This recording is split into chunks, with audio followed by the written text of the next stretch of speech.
ጌታ ማን ነው ብሎ ነው የሚያስተምሩት? ከአላህ ሌላ ጌታ አለ ብለው ያስተምራሉ እንዴ ሙስሊሞች? አላህ ብቻ ነው። ከአላህ ሌላ ማንም ጌታ የለም። የአደም ልጆች ጌታ ነው ብሏል አላለም? እንትና እሱ ጎሶ እንደዛ ካለ ማለት ነው እኔ ክርስትና ልቀበል ዝግጁ ነኝ። እኔ የአደም ልጆች ሁሉ ጌታ ነኝ ብለዋል። ያው እኔ የአደም ልጆች ሁሉ ጌታ ነኝ ብለዋል ይሄው አለ። ስለዚህ የአደም ልጆች ጌታ ተብሏል። መሐመድ ከአላህ ሌላ ጌታ አላችሁ? ማን? ሙሐመድ አይደለም። መሐመድ የአደም ልጆች ሁሉ ጌታ ተብሏል። አየው። ስለዚህ አንዱ ካፊር ማን ነው? ሁሱ ያልከው ሁሱ ነው። ትሄድና ምን ትለዋለህ? ካፊር ነህ። ተያይዘን እሱ ጋር ብንሄድ ማለት ነው። በዚህ ትክክል አይደለም። በዚህ ትክክል አይደለም። ትክክል አይደለም። ቆይ ያዘው አንዴ።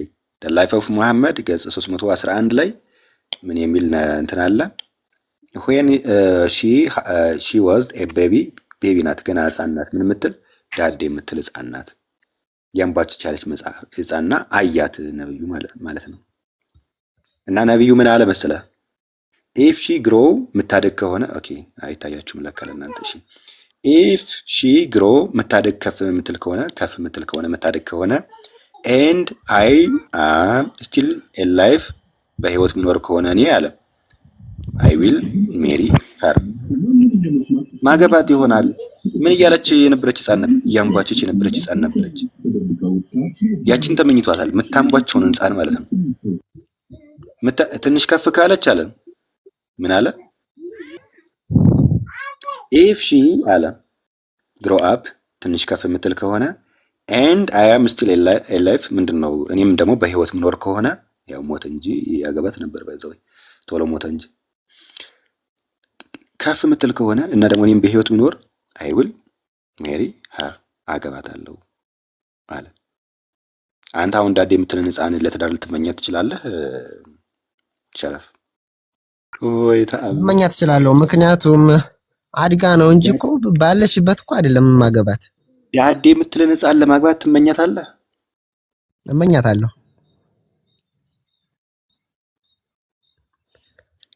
ምክንያቱም ሱና ነው። እሺ ቆይ አንቺ ማን ነው ታችኛው ነግራችኋለሁ። በቃ እነዚህ ሰዎች የምር ኢትዮጵያ ላይ ህፃናት እየጨረሱ ያሉ ሰዎች እንደነዚህ ያሉ ሰዎች ናቸው። ልጆቻችሁን ጠብቁ። የምን የምትወልዱ ሰዎች ልጆቻችሁን ጠብቁ። አስባችሁታል? ህፃን ልጅን መመኘት ማለት ይሄ አጋንንታዊ ስሜታቸው ጭንቅላታቸው የወጣባቸው ሰዎች ናቸው እንደዚህ ያሉ ሰዎች። እኔ ምን አይነት አስተሳሰብ ቢኖር ነው ህፃን ልጅ አሁን አንተ የምትመኘው? አይደለም እናንተ መጽሐፍ ቆይ እንደዚህ የምትሳደቡ ይፈቅድላችኋል? ንገሪ። አፋለኝ ትላለህ እንዴ አንተ? ምን ሆነህ ነው እንዴ? አፍ የለኝም። ምክንያቱም እንዲሳደብ አይፈቅድልህም። ምክንያቱም አንተ አፍ ቢኖርህ ኖሮ የህፃን ልጅን ለምን ወጣ? ህፃን ልጅን እንደነዚህ ያሉ ሰዎች በነገራችን አስተምሮ ማውጣት ነው እንጂ ህፃን ልጅን አስባችሁታ? ህፃን ልጅን እመኛለሁ አለ እና ለምን? ሱናን ስለምከተል አለ። ህፃናት እየሞቱብኝ ያሉት እኮ እናት አመጣ የምትወልደው ልጇን ደፍረዋት ከዚህ የመጣ ነው እኮ ደፍረዋት ይሰቅሏታል። ያቺ መሰለች ህፃን እንዴት ነው አንድ ሰው ዳዴ የምትል ህፃን ልጅ የሚመኘው? ሙስሊሞች ናቸው ያደረጉ ሙስሊሞች ናቸው። አንተ አንደኛው በነገራችን ላይ አንተ የምትመኝ ከሆነ ዛሬ ይሄው አሁን የተናገርከው እኮ ማስረጃ ነው፣ በቂ ነው። ይሄ ህዝቡ ሰምቷል። ህዝቡ አሁን የራሱ ልጅ የወለደው ልጅ ጥንቃቄ ማድረግ አለበት ከእንደነዚህ አውሬ ሰዎች ማለት ነው። የምር ይሄ ልጅ ነው በጣም እኛ አብሶ ሴቶች ደግሞ በጣም እንሳሳለን ለልጅ ማለት ነው። እሺ ለማንኛውም ጓይ ቀጥል። ኧረ እኔ ደግሞ ሌላ ጥያቄ ልጠይቅ እስቲ ሸረፍ። እስኪ ቆይ ብራዘር ስለኛ ብቻ ጠየቃችሁኝ። እስኪ እናንተ እኛ እንኳን ስለናንተ እንጠይቃችሁ። ጠየቅከኝ እኮ ያው እኮ ግን እያረጋችሁ ይቅርታ ነፍሳል ሪካርድ ግን እያረጋችሁ ቀጥሉ። አቅመ ሔዋን የሚለውን እኮ ከመጽሐፍ አሳየሁና ለማንኛውም አንድ ጥያቄ ልጠይቅ። ኒካ በእስልምና እንግዲህ ኒካ በእርግጥ አይደለም ጋብቻ ታውቃለህ አይደለም? ጋብቻ ይፈቀዳል በእስልምና እስከ 4 ድረስ። ያመታችሁ ነው? አውቃለሁ። እሺ ከኒካ በፊት ወይም ደግሞ ጋብቻ ከማሰራችሁ በፊት እንግዲህ በተሳስተው ሰዎች ምናምን ይወልዳሉ ልጅ ይወልዳሉና ያቺ የተወለደችው ልጅ ለምሳሌ ሴት ሆነችና ለምሳሌ አንተ ከኒካ በፊት ወለድክና የወለድካት ልጅ ሴት ሆነች። ያችን ሴት ልጅህን ያንተን ሴት ልጅ ማለት ነው ያንተ ልጅ ናት፣ ያንተ ልጅ መባል ትችላለች። አይ ስለዚህ ምንም አውቀው ጉዳይ የለኝም። እሺ እሷን ማግባት ትችላለህ ወይስ አትችልም? ከኒካ በፊት የወለድካትን ልጅ ወንድሜ ስለዚህ ጉዳይ ማውቀው ነገር የለኝም። አይደለም ለምን ሁሱ ጋር ለምን አከዱ? አይ ያው የሁሱ ተማሪ ያለህን መጣህል ጀግኒ አንተ ጋር እናውራ እንጂ ወይ ጥራው። ለማንኛውም ብናሳይህስ ማግባት የገዛ ልጅህን ከኒካ በፊት የወለድካትን የገዛ ልጅህን ማግባት እንደምችል ብናሳይህስ? አሳያችሁኝ አላሳያችሁኝ ምንም መሰላችሁ መልስ የለማ። እኔ ምክንያቱን አላውቅም።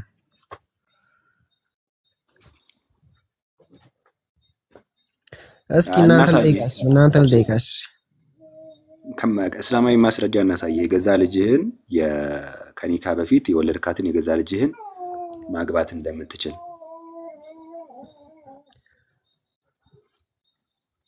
ብራዘር አንድ ነገር ሌላ ቢዚ ታደርጋላችሁ ሰው እንዴ ህፃናት የምታንባችን ህፃን እመኛለሁ ስላልከኝ እኔ እኮ ገርሞኝ ነው። ምናልባት ደግሞ በዚህ ምን ሲል ቸክ ላድርግ ብዬ እኮ ነው። እናሳይህ። ታዲያ ምንስ ቢሆን ደግሞ ልጄ ጋር እኔ አስቤበት አላውቅም። ምክንያቱም አንተ ቆይ በአላህ እስኪ እንደዛ የሚፈቀድ ከሆነ ስህተት ነው ትክክል ነው? ምክንያቱን አላውቅም። ለምን እንደተባለ ምክንያቱን አላውቅም። አንተ እኮ መጽሐፉን ብቻ አንብበል ነግሬ ትችላለህ በእውነት ግን ለምን እንደሆነ ደግሞ ምክንያቱን አላውቅም። እኔ አልሰማሁም አላየሁም። አየሁ በጣም በቃ አለ ብለህ አየሁ። ምን አእምሯችሁ ላይ ምን ያህል እንደተጫወተባችሁ አሰብከው? ሸረፍ አእምሯችሁ ይሄ ነገር አለ ብለው ክርስቲያኖች ሲናገሯችሁ አለ ብላችሁ እንድታምኑ ሆኗል። እንዲህማ አይኖርም ብለህ ትንሽ እንኳን አትሞግትም? እንዴት ልጄን አገባለሁ ብለህ አትሞግትም? ሃው እንዴት ትንሽ አትከራከርም? እንዴት ልጄን አገባለሁ አልሞግትም። ምክንያቱም እናንተ በማሰረጃ ነው ቁጭ ያላችሁት። ቆዝ ሊሆን ይችላል። ሰላም ቤተሰብ ይቅርታ እንዴ ቆይ እናንተ ልጠይቃችሁ እስኪ ቆይ እኔ ለአንተ ራሱ ጥያቄ አለኝ። ቆይ አንተ ሳትወርድ ለመግባት ፈልጌ ነው። ይቅርታ ግን ወንድሞች እዚህ ቤት ማለት ነው በጣም ብዙ ጊዜ በተደጋጋሚ ኮመንት ላይም እዚህ ገስት ላይ የምትወጡት ለማንኛውም ነገር ሁሱ ጋር ሂዱ ስትሉ በተደጋጋሚ ሰማሁና እስልምናን ያው በተለያየ ቦታ ብሰማም ቆይ ከራሳቸው ልማር ብዬ ሁሱ ጋር ጥያቄዎችን ይዤ በተደጋጋሚ ገብቼ ነበረ እና ማለት ነው በጣም በሚያሳዝን በሚያሳፍር ሁኔታ አይደለም እነዚህ ወንድሞች ብዙ ያነበቡ ብዙ የሚያውቁ እኔ ገና ጀማሪ ሆንኩት ልጅ የራሴን ጥያቄዎች ይዤ ቤቱ ሄጃለሁ። ስጠይቅም የነበሩ ልጆች ምስክር ሊሆኑ ይችላሉ። በአግባቡና ስርዓት ባለው መልኩ መማር ስለምፈልግ ብቻ ጠይቄው ነበረ። 2 ቀን እንደዚህ ከመለሱልኝ መልሶች 2 መልሶልኛል። ለምሳሌ ነብዩን እንዳልሰት ማለት ነው ገና ጥያቄን ሲጀምር እንዳልሰት አንቱታው ግዴታ ነው ወይ ሌሎች ነቢያት አንቱ ተብለው እኔ አልሰማውም ብዬ ስለው ችግር የለም አንተ ማለት ትችያለሽ እኛ በራሳችን ነው አለኝ። ሌላ ለምሳሌ ይሄ ሱና ምናምን ስለሚባለውም ሳነሳበት ግዴታ አይደለም ማለት ስለሳቸው ስብዕና ፊዳካ እንደሆነላቸው ስለሳቸው ስብዕና አስተምረኝ ስለው ማለት ነው እኛ እሳቸውን ፊዳካ ምን ሆነላቸው ሃይማኖትን ስለሰጡን እንጂ ስነ ምግባራቸው አይደለም ብሎ በስነ ምግባራቸው ምንም እንደማይመራ ሱናውንም እንደማይከተል በገስቱ ላይ ተናግሯል። ሁለተኛ እንደው በቃ መለሰልኝ የምለው ሶስተኛው ደግሞ ምንድነው ግን ሌላውን መልስ ጠቅላላ በክርስትና ሊመልስልኝ ሲሞክር ኖ እኔ የምፈልገው ከቁርአኑ ነው መጽሐፍ ቅዱስ እንዳይገባ ስላረኩት ብቻ ጥያቄን አልመለሰልኝም። እሺ እዚህ ጋር ላላችሁ ሙስሊም ጥያቄዎቼን ይመልስልኝ ንገሩልኝ። እሺ እንደውም የመጨረሻ የጠየኩት ጥያቄ ማለት ነው እኔ አላህ አልወልድም አልዋለድም ያለበትን ቃል በቃል አሳየኝ ነው ያልኩት። በቃ ይሄን ካሳየኝ እኔ ማለት ነው የራሴ ማለት ማወቅ የምፈልገው ነገር አለ። ስለ እስልምና በጣም ማወቅ ፈልጋለሁ። ዝም ብሎ ይሄ ለፎርጂድ እንትን እሺ ቆይ ላሳይሽ። በቃ ብዙ ምንድነው እስልምናን ተቀበልኩ እንድባል አይደለም። አዳምጠኝ ልጨርስ። እስልምናን ተቀበልኩ ብዬ ለወሬ ወይም ለቲክቶክ ማሞቂያ አይደለም። የእውነትም እንዲያስተምረኝ ነበር የሄድኩት። ግን እሱ ማለት ነው ይሄንን በክርስቶስ አስተምህሮት መጣ። ለምሳሌ በክርስቶስ አስተምህሮት ሲመጣ ከሰማይ ከወረደው በቀር ወደ ሰማይ አይሄድም ምናምን የሚለው ምሳሌ ሲሰጠኝ ኖ እኔ የፈለኩት ቁርአኑን ነው ብየዋለሁ። በቃ ቁርአኑን ነው። ምክንያቱም እሱ ስለ ክርስቶስ ሲነገር አምላክነቱን ቃል በቃል አምጡ ሲል አልተቀበለው ማለት ለምን በእሱ አንተ እሱ ያስተምረኛል። ላሳጥረውና ማለት ነው አንዴ ታወሪያለሽ። እሱ ለምትሉት ነው መልእክቴ። መጀመሪያ እኔ ይመልስልኝ። ቆይ አንዴ እሱን ራሱን ልጠይቀው። ሸረፍ ወይ ምንድነው ጥያቄ እኮ አዞራችሁኝ። እኔ እንኳን እስካሁን አንድ ጥያቄ አልጠየኳችሁም። እሺ ምንድነው? ሁለት ነገር ልንገርህ። አንደኛ ሁሱ መወያየት የሚችል ከሆነ ቁርአን የአምላክ ቃል ነው በሚለው መወያየት ይችላል ከኔ ጋር ነው ወይስ አይደለም በሚለው። ሁለተኛ ለምሳሌ እንደ እስልምና ሁሱም ወይም ደግሞ ሌሎች የሚያስተምሩት ትምህርት አለ አይደለ? ጌታ ማን ነው ብሎ ነው የሚያስተምሩት? ከአላህ ሌላ ጌታ አለ ብለው ያስተምራሉ እንዴ ሙስሊሞች? ማን ነው ጌታ ነው ብለው የሚያስተምሩት? አላህ ብቻ ነው። ከአላህ ሌላ ማንም ጌታ የለም። አንድ ክርስቲያን መጣና እንደው ከአላህ ሌላ ጌታ አለ ብሎ ተናገረ። ለምሳሌ ቪኪ ከአላህ ሌላ ጌታ አለ ብሎ ቢናገር ስህተት ነው ወይስ ትክክል ነው? ማን ነው እንደዛ ብሎ የጠየቀው? ቪኪ ይሄው አይታይም ላይ ያለው ክርስቲያን ነውና ከአላህ ሌላ ጌታ አለ ብሎ ቢናገር ትክክል ነው ወይስ ስህተት ነው? ቪኪ ይታያል ላይ ያለው ስህተት ነው። ስለዚህ ከአላህ ሌላ ጌታ የለም። ጎበዝ። አሁን እሺ ማስረጃ ስጠኛ። ነብያችን ሙሐመድ ሰለላሁ ዐለይሂ ወሰለም አነ ሰይድ ወለድ አደም ወልፈርቅ ያው በተናሰየበት እኔ የአደም ልጆች ሁሉ ጌታ ነኝ ብለዋል። ያው እስኪ መልሰው ትንሽ መልሰው።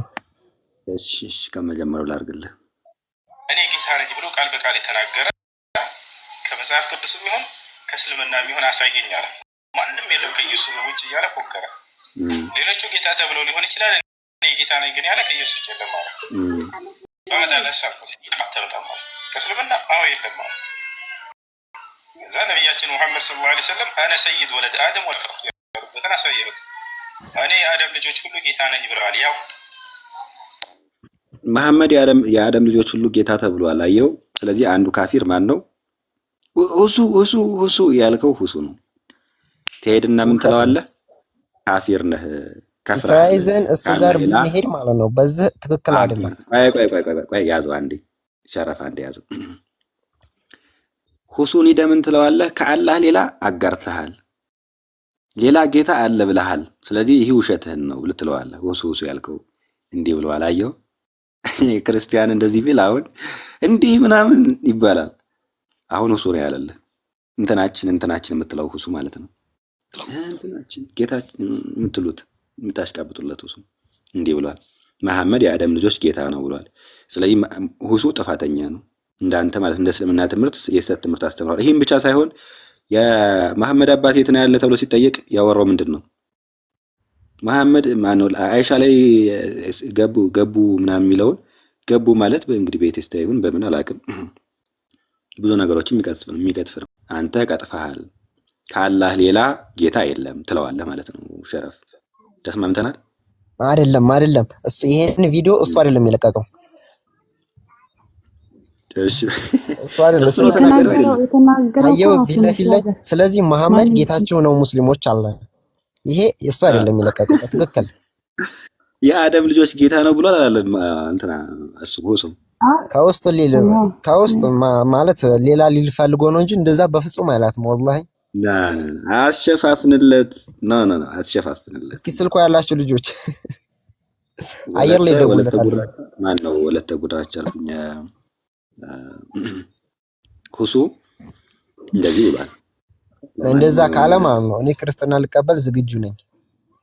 ግን ተያይዘን መጀመሪያ ቃል በቃል የተናገረ ከመጽሐፍ ቅዱስ የሚሆን ከእስልምና የሚሆን አሳየኝ አለ። ማንም ይኸው ምን ብሎ ጠየቀው? ጠያቂው እኔ ጌታ ነኝ ብሎ የተናገረ ከእስልምና የሚሆን ከመጽሐፍ ቅዱስ ከጌታ ሌላ አሳየኝ ብሎ ጠየቀው። ደን ሁሱ ምን ብሎ መለሰ? የለም ከኢየሱስ ውጭ እያለ ፎከረ። ሌሎቹ ጌታ ተብለው ሊሆን ይችላል፣ እኔ ጌታ ነኝ ግን ያለ ከኢየሱስ ውጭ የለም አለ። በመጣለሳ እዛ ነቢያችን ሙሐመድ ሰለላሁ ዐለይሂ ወሰለም አነ ሰይድ ወለደ አደም ወለፈርቅ ያሉበትን አሳየበት። እኔ አደም ማን ነብዩ ሰለላሁ ዐለይሂ ወሰለም አለ እንደዚህ ያሉበትን ትርጉምን ማለት ነው። ትርጉሙን ያው ልጆች ሁሉ ጌታ ነኝ ብለዋል። ያው እኔ የአደም ልጆች ሁሉ ጌታ ነኝ ብለዋል ይሄው አለ። ስለዚህ የአደም ልጆች ጌታ ተብሏል። መሐመድ ከአላህ ሌላ ጌታ አላችሁ? ማን? ሙሐመድ አይደለም ያለው። ሙሐመድ አይደለም። ሙሐመድ እየተናገሩ ሊሆን ይችላል። ሙሐመድስ የሚጠቀሰው ስለሌላ እየተናገሩ ሊሆን ይችላል እንጂ ሙሐመድ እንዲህ ብለዋል አይልም። አይደለም። ታኩር ሌላ ጥያቄ ምናምን ጠይቋል ብለኝ ነበር እኮ ወድጄዋለሁ። ባይዘው ስለ አባታችሁ ተጠይቋል ብለኝ ነበረ። አንዴ ሁሱ አያዋጣውም። ሁሱ አያዋጣም። አንዴ አያዋጣም። ሳልፈው በፊት ወይ የተቆራረጥሽ ነው አይሰማም። ኤፌሶን ሜቢ ታብታብ ምናምን አድርጉ እስቲ ክርስቲያኖች ቶሎ ይሰማል። እሺ በደንብ አዳምጥሻለሁ። አውርኛ ይቆራረጣል። ቤት ቆይ ካልሰራላት በቃ ነፍታሌምዬ እኔ የሆነች ነገር አጭር ነገር ልበልና ከዛ በኋላ ላፍተር። አይደለም ወንድሞቼ እስኪ ስታይቁኝ ቆይታችኋል አይደለ? አስተናግዱኛ ነው። ስለ ቅድሙ የሆነ ነገር ማለት ፈልጌ ነው። በዚሁ አጋጣሚ ምንድነው እዩት፣ አንድ ነገር ለምን ይዛችሁ ትነዛነዛላችሁ? ርዕስ እንኳን ቀየር። ያው አስወርዳለሁ። አሁን የሆነ ነገር ብትል እንዳታወራ፣ ማይክ እንዳትከፍት። ፍሬ ያለሽ አንድ ጥያቄ ተረት በማድረግ ባወራ ደስ ይለኛል። እሺ ጠይቀኝ። ግን እኔ ሌላ መረጃ ለኤፌሶ መስጠት እንፈልጋለን ማለት ለእህቶች አስተማሪ ስለሆነ ኢቭን ማለት ነው። እዛ ሄዳችሁ የሆነ ጥያቄ ስትጠይቋቸው የሚደርስባችሁ የውስጥ ማስፈራሪያ ብዛቱ እኔ እልክላታለሁ። ስንት ልጆች በውስጥ ገብተው እንዳስፈራሩኝ ምናምን። እኔ እዚህ ደረጃ ለምን እንደሚደርሱ አላውቅም። ኢቭን ቀይም ለራሱ ነግሬዋለሁ። እታችን አለሽ ምናልባት ድምጽ የማይሰማ ከሆነ ብዬ ነው። አው ምን ልጠይቂው ነበር የገባሽው? የሆነ አጭር ነገር ተናግሬ በዛው ልውጣ ላፈጠር ስለሆነ ምን ነበር ጥያቄው? እኔ የጠየኩት አንደኛ ያው አሁን ብዙ ጊዜ ስለ ነብያቸው ሲነሳ ልክ እንደ ወንጀል ስለሚያዩት እንዲህ አሁን እኔ ግዴታዬ ነው ወይ አሁን የሆነ ጥያቄ ስጠይቅ የግድ እሳቸውን አንቱ ብዬ ሰለላሁ ዐለይሂ ምናምን እንትስ ብዬ ማለት አልፈልግም አልኩት። ስለው እሺ አለ። እሱንም መለሰ ችግር የለም ማለት ስለሱና ምናምን ስለሚባለውም ስጠይቀው ማለት ነው። ለምሳሌ የሆነ ዝንብ ውስጥ እንደዚህ ዝንብ ውሃ ውስጥ ከገባች እኔ አጠገብ ያለች ጓደኛ ያደረገችውን የጠየኩት እንጂ እናንተ ያወራችሁትን አለም። እሱ ግን ከዚህ እንደወሰድኩት እሱና ማለት ግዴታ እንዳልሆነ አድርጎ አቅሎት አለፈ። እሱንም በቃ ግዴታ እሳቸው ያደረጉትን ማድረግ ግዴታ አይደለም ማለት። ግን ዋናው እኔ ጥያቄ የሃይማኖታቸው መሰረት የሆነውን አላህ አይወልድም አይዋለድም የሚለውን ከቁርአናቸው እንዲያሳየኝ ነበር የሄድኩት። እኮ አሳያችኋለሁ። እኔ እኮ እንድናገር ምንም ጊዜ ልሰጡኝ አላችሁ። ላሳያችሁ። አንዲ ለምን ማትረጋጋው? እንደማችን እስኪ አንዴ ተረጋጋ። አታሳየንም። ባይዘው ትቀጥላለህ። እኔ ስወጣ አብራቸው ትቀጥላለህ። ነፍታሊም ይስላል ኢኽላስን ነው የምታመጣው። አላህ አይወልድም አይወለድም የሚል ካለ እስከዛ ቆፍር። ሲወልም ደርሰህ ካመጣው እስከዛ እኔ የሆነሽ የለም አላሳየኝም። ወደ ክርስቶስ አስተምህሮት ሄደው አንዴ የሆነች ነገር ልበል። ይኸውላችሁ ያ ጀማዓ አሁን በጣም እኮ ነው አስቸጋሪ። አንደኛ ሰውን ተስፋ አታስቆርጡ። ምንድነው ሙስሊሞች ቤት እየገባችሁ ለጥያቄ ለመማማር በራሱ የምትሉ አላችሁ። እዛ አብዛኞቻችሁ የምትገቡ ፈጣሪ ባወቀው ሴቶች ናችሁ። ተውረፉ። አሁን ምንድነው የግድ ሃይማኖታችሁን አጽንታችሁ ለመያዝ እኮ የሌላውን ለምሳሌ እንበልና ለምሳሌ እንበል አላህ አይወልድም አይወለድም የሚል ቁርአን ውስጥ አለ። ለምሳሌ አላህ አይወልድም አይወለድም ለዘላለም ቅዱስ አምላክ ነው የሚል አለ። ምንድነው አሁን የሚለወጥ ነገር አለ? እሺ በእስልምና ሰላም ነው፣ ካፊሮችን መግደል አይፈቀድም አለ። የሚለወጥ ነገር አለ? ክርስትናችሁ ላይ ባሪያዎችን መገናኘት አይፈቀድም። ክርስትናችሁ ላይ የሚፈጠር ነገር አለ? ያው አሁን ሃይማኖታችሁን ወይም አምላካችሁን ለመከተል የግድ የሌላውን ክፉ ነገር መስማት የለባችሁም። አሁን የለም ብትባይ ለምሳሌ ወይም ቢገኝስ አላህ አይወልድም አይወለድም የሚል ቢገኝ ምንድን ነው? ኦኬ አውቄያለሁ ብለሽ ልትወጪ ነው? ሲጀመር ለማወቅም ከሆነ አትወቁ አይደለም። ምናልባት ለማወቅ ከሆነ ጥርጣሬ ሲፈጥርባችሁ መሆን አለበት ሃይማኖቶችን ለማወቅ እንጂ የግድ ሁሉንም ማብኳት ማወቅ የለባችሁም። ለምሳሌ ብዙ የሰላም ሃይማኖቶች አሉ። በጣም ብዙ ሰውን እንኳን እንድትሳደብ የማይፈቅዱ ሃይማኖቶች አሉ። በጣም ብዙ። ከነዚያዎቹ አንዱ ግንባር ቀደም ክርስትና ነው። ሌሎቹም ተከትሎት አሉ። ብዙ ሃይማኖቶች በምድራችን ላይ አለ። የሰላም ሃይማኖት አለ። ቃል በቃል የምትፈልጉትን የተጻፈላችሁ መጽሐፍ አለ እና የግድ መግባት የለባችሁም። የግድ መከራከር። ሲቀጥል ቀጥሎ ያለው ምንድነው? እዚህ የሆነች ነገር ታዩና ሂዳችሁ መጠየቅ። አሁን ትክክለኛ ሃይማኖት ይዛችኋል ማለት የምትጠይቁት ሁሉ ዝም ተአምር የለም በምድራችን ላይ ልንገራችሁ። ተአምር አለ በእርግጥ ግን ያ በእግዚአብሔር ፈቃድ ካልሆነ ዝም ብሎ ተአምር የሚፈጠር የለም። ሳትማሩ ሳታውቁ በተአምር ልትረቷቸው አትችሉም። ተአምር ይፈጠራል። ያ ሲያስፈልግ በእግዚአብሔር ነው። ትክክለኛ ሃይማኖት ይዛችኋል ማለት ስለሆነ ግን ትገቡና ያለምንም ማስረጃ የሰማችኋትን ትጠይቋችኋላችሁ። ከዛም ይረታሉ። የለም እንዲህ አይነት ነገር ምን አይነት ቀልድ ነው? ለማያምኑ እንኳን እውነት ላልሆነ ነገሩ እንኳን ማወቅ መማር ግድ ይላል። እንደ ጳውሎስ መሆን አለባችሁና ፕሊስ በቃ አትግቡ። ምን አይነት ነገር ነው የምታሳዩን? ደግሞ ለማወቅ የምትገቡት እኮ አይገናኝም። እዩት፣ ለማወቅ ነው የምንገባው እያላችሁ የሚከራከሩት ጋር ነው የምትገቡ። ለማወቅ አጠገብህ ሙስሊም ወንድም የለም። ኦኬ አንዳንዴ የኔ ራሱ ሳስበው እዚህ ጋር የምናደርገው የዳዕዋ ስራ እናንተን እያበላሻችሁ ነው ብዬ አስባለሁ። ለምን ሃይማኖታችሁ ላይ ለመጽናት ሁሌም የሌላውን ሃይማኖት ክፉ መስማት ይለምዳል። በቃ የግድ መስማት አለባችሁ። በየቀኑ ክፉ ካልሰማችሁ አይሆንላችሁም። ይሄ ደግሞ አስቸጋሪ ይሆናል። ጭንቅላታችሁን እንዲህ ማልመድ የለባችሁም። ጸጥ በሉ እስኪ። በጸጥታ መኖር ጀምሩ። በጸጥታ አምላካችሁን ማምለክ ጀምሩ። እዚሁ ላይ የምናደርገው የዳዕዋ ስራ ተንኩሰውናል፣ ትንኮሳ ጀምረውታል። ሃይማኖታችንን አነሱት፣ እኛም ተነሳንባቸው። አለቀ። ይሄ ነው እንጂ የግድ ክርስትናን አጽንታችሁ ለመያዝ ቤተክርስቲያን የሌላውን ነገር ክፉ አታስተምርም። እንደውም አውቃት ነገራችሁ ሙላ ዝም ብላችሁ በጸጥታ በቃ እንድትነዱ ያንን ነገር ያለውን ነገር ብቻ እንድታውቁ ክርስትናን ብቻ እንድታውቁት በደንብ እንድትጠይቁ እንጂ ክርስትና ላይ ለመቀጠል የግድ የሌላውን ክፉ ነገር መስማት የለባችሁም። እና ይሄ ነገር ተው ፕሊስ። በተለይ ሴቶች በቃ በጣም ነው። ኢየሱስ ክርስቶስ ሰው ነው ተብላችሁ ትሰልማላችሁ በድንግል ማርያም። ምን አይነት ነገር ነው? ኢየሱስ ክርስቶስ ሰው ነው የሚለው ቃል እኮ የምስራች ነው። ይኸውላችሁ ለሳምራዊቷ መሲሁ መጣ። በዮሐንስ 1:1 ላይ ቃል እግዚአብሔር ነበር ይላል። 14 ላይ ሲመጣ ቃል ሰው ሆነ ይላል። እና ያ ነገር ለሳምራዊቷ የምስራች ነበር፣ ለአይሁድ ግን መርዶ ነበር የሆነባቸው። ለማይቀበሉት ሰራዊት አስከትሎ ፈረሶችን እየጋለበ ምናምን መጥቶ የሚያስተዳድራቸው ነበር የመሰላቸው። እና በዚህ መልኩ ሲገለጥባቸው መርዶ ነበር የሆነባቸው። ካልተማራችሁ ካላጠናችሁ የምስራችሁ በራሱ መርዶ ነው የሚሆንባችሁ። ኦኬ በቅንነት ለሚጠባበቁት ለሚያውቁት ግን የምስራች ነው ወንጌል በራሱ። ለማያውቀው ግን ክርስቶስ ሰው ሆነ የሚለው የምስራች፣ ይሄ እኮ የምስራች ነው። አምላክ አንተን መሰለ ስትለው መርዶ ሆኖበት ደንግጦ ይወጣል። በጣም ነው የሚያሳዝነው። እና ሃይማኖታችሁን እወቁ። እዚህ ላይ የሚሰራው የዳዕዋ ስራ ደግሞ እናንተ ሃይማኖታችሁ ላይ አጽንታችሁ እንድትቀጥሉ አይደለም። የሌላም ልክ ሁሌም እንደምንናገረው ነው። ክርስትና ውሸት መሆኑ እስልምናን ትክክል አያደርገውም። እስልምናም ውሸት መሆኑ ክርስትናን ልክ አያደርገውም። እና እስልምናን እንትን የምንለው የምነካው ክርስትናን እውነት ስለሚያደርገው አጽንታችሁት እንድትሄዱ አይደለም። በዚህ መንገድ አይደለም ነገር የሚሆነው።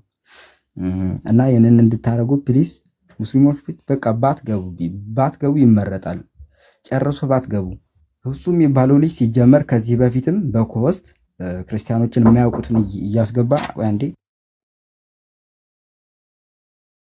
ለምን አንጠየቅም ትላላችሁ? ግን እናንተ ወላሂ ልጅቷን ስትመር አትጠይቁ የምትሏት ወይ ለምንድን ነው? ጠይቃ እንዳትረዳ ነው እንዳታውቁ ትሏችሁ ይሆናል። ጠይቃለሁ እንዴ ሀሳባችሁ ጨርሱና ጥያቄ ያላቸው ሰዎች ጨርሰናል። ያችን ላጠቃል እና ሱረቱ አልማኢዳ 21 ላይ አትጠይቅ ይላል። አንተን አትጠይቁ እያልን አይደለም። በዛ መልኩ ግን የምትጠይቁት የሌላውን ክፉ ሰምታችሁ እናንተ ለመቀጠል መሆን የለበትም። በተለይ ሴቶች ፕሊስ እንዲያታልጉ አትጉ እነሱ ጋር። ይኸውሱ ደግሞ እንዳልኳችሁ ከዚህ በፊት እንዲህ አይነት የሚያደርግ ጊዜ ገብተናል። እሱ ጋር ለሞት ሙክራ 30 ሰከንድ ከቆየ በኋላ ነው ያስወጣኝ። ንግግሬ ስላልተመቸው ማለት ነው። ጀለስ በጣም ነው የሚገርመው። በሌላ ቀን ደግሞ ነብይ የሚለው ከአላህ የተላከ መልእክተኛ ነው ብሎ ማስረጃ ብዬ እጠይቋለሁ። ማስረጃ ኪት ላምጣልህ ብሎ ገግሟል። በጣም አስወጥቶኝላ ብዙ ሰው እየሳቀበት ነበር። ለማንኛውም አሁንም የሚከፍቱ ከሆነ በኮስት መወያየት ይቻላል።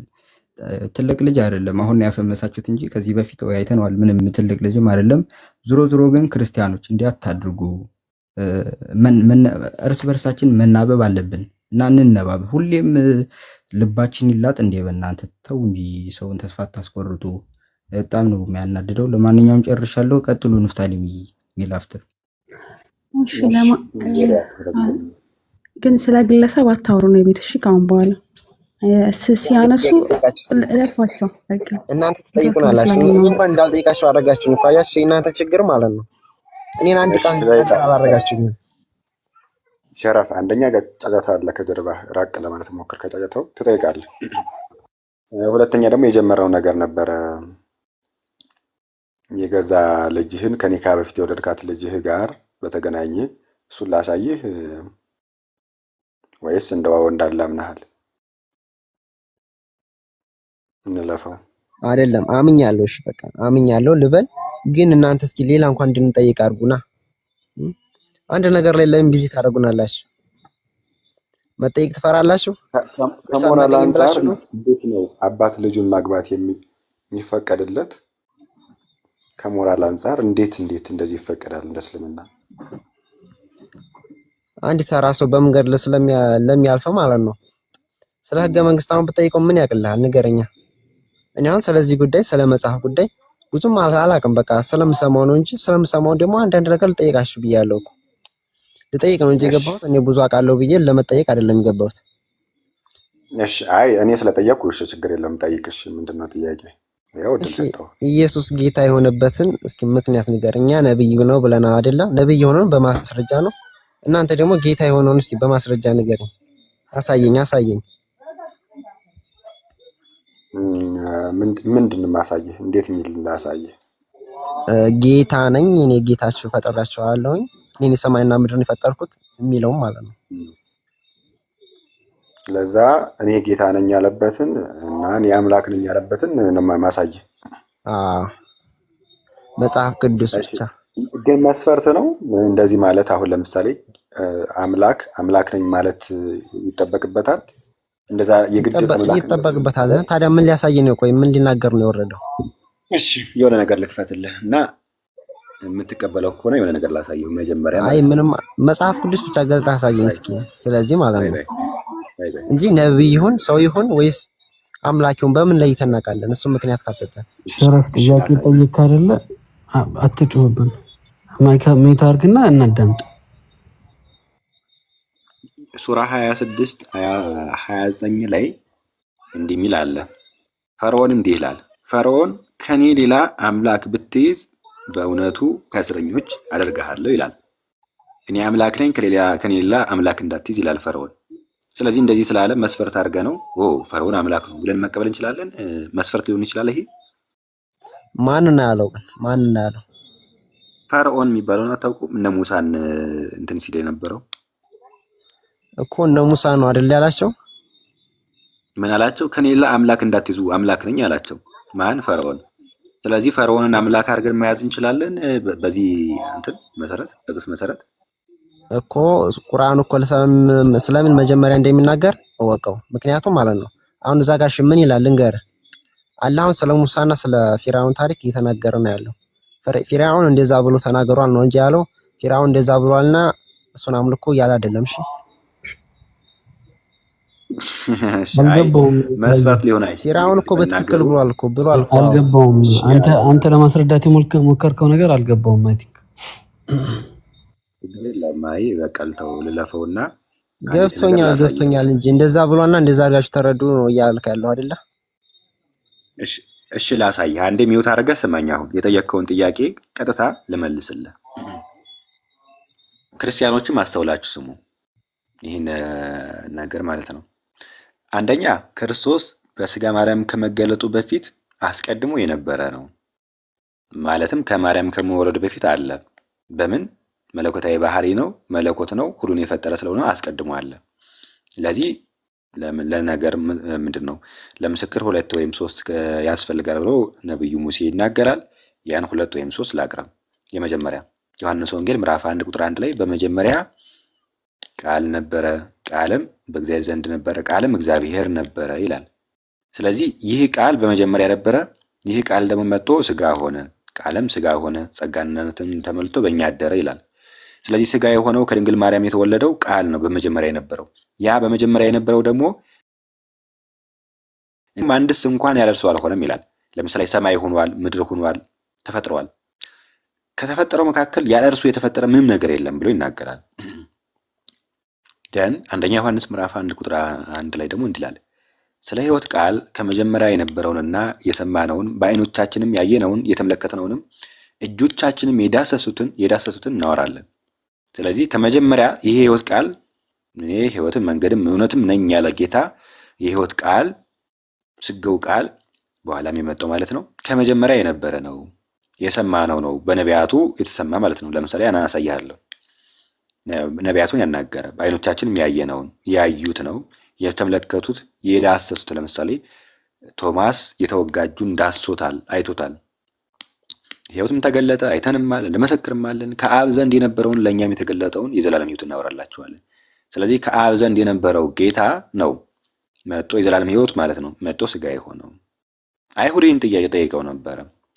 አይሁድ ገና 50 ዓመት ያልሞላ አንተ አብርሃምን አይተሃል ብለው ይጠይቁታል። ኢየሱስ ምን ይላቸዋል? እውነት እውነት እላችኋለሁ አብርሃም ሳይወለድ እኔ አለሁ አለ ጌታ። ስለዚህ አብርሃም ሳይወለድ ክርስቶስ አለ። ነቢያቱ ሕፃን ተወልዶልናል ብሎ ተናገሩ። ሉቃስ ወንጌል ምዕራፍ 1 ቁጥር 11 ላይ ተፈጸመ። አንቺ ቤተልሔም ከአንቺ የሚወለደው መስፍን ብሎ ተናገሩ። ይሄ በብሉይ ኪዳን ማለት ነው። ትንቢተ ሚልክያስ ምዕራፍ 5 ላይ የተነገረው ትንቢት ዮሐንስ ወንጌል ምዕራፍ 7 ላይ ክርስቶስ ከዳዊት ዘር ዳዊትም ከነበረባት መንደር ከቤተልሔም እንዲመጣ መጽሐፍ አላለምን? የትኛው መጽሐፍ? አስቀድሞ የነበረው የብሉይ ኪዳን መጽሐፍ ይሄ ማለት ነው። ስለዚህ በብሉይ ኪዳን የተነገረለት ትንቢት አዲስ ኪዳን፣ ብሉይ ኪዳን፣ አዲስ ኪዳን እያልን ሁሉንም ማየት እንችላለን። አሁን ግን ጥያቄው ጌታ የሚለው ጋር ስለሆነ እዛ ጋር ልለፍና ላሳየ። ኦኬ ጌታ ክርስቶስ የምን ጌታ ነው? እሱን ላሳያችሁ እስቲ የምን ጌታ እንደሆነ። እሺ ይሄው ፈጣሪ እንደሆነ ሁሉ ሰማያትን በእርሱ እንደጸኑ ሲናገር መዝሙረ ዳዊት መዝሙር 33 ቁጥር 6 ላይ በእግዚአብሔር ቃል ይላል። ያው በመጀመሪያ ቃል ነበረ፣ ቃልም ስጋ ሆነ የተባለው በእግዚአብሔር ቃል ምን ሆኑ? ሰማያት ጸኑ ይላል። ሰራዊቱን በአፉ እስትንፋስ እያለ ይናገራል። ከዛ እርሱም ተናግሯል ሆነ፣ ተናጋሪው ቃሉ ማለት ነው። እርሱ ተናግሯል ሆነ፣ እርሱም አዘዘ ጸኑ። በቃል ነው የጸኑት። ሁሉ በእርሱ ሆነ፣